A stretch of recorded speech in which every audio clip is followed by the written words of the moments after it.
కేటీఆర్ గారు, కవిత గారు, మీరు పదవి కోసం పంచాయతీలున్నాయా? పార్టీ కోసం పంచాయతీలున్నాయా? ఆస్తుల కోసం పంచాయతీలున్నాయా?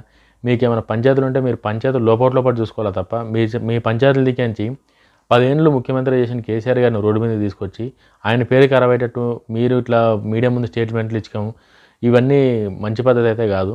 ఎందుకంటే కేసీఆర్ గారు అంటే ఆయనకు ఒక ఇమేజ్ ఉంది.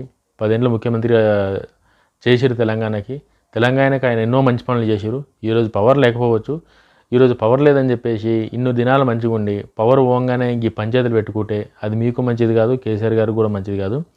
ఈ ఏజ్లో కేసీఆర్ గారికి మీరు ఏమైనా సపోర్ట్గా ఉండి ఆయనకి ఏమైనా మేలు జరిగేటట్టు మీరు చేయాలి తప్ప ఇట్లా మీరే పంచాయతీలు పెట్టుకొని ఆయనకి ఇప్పటికే ఆయనకున్న ప్రాబ్లమ్స్కి కొత్త ప్రాబ్లమ్స్ తీసుకొచ్చి మీరు ఏం సెట్ చేద్దాం అనుకుంటారో నాకేం అర్థమైతే లేదు.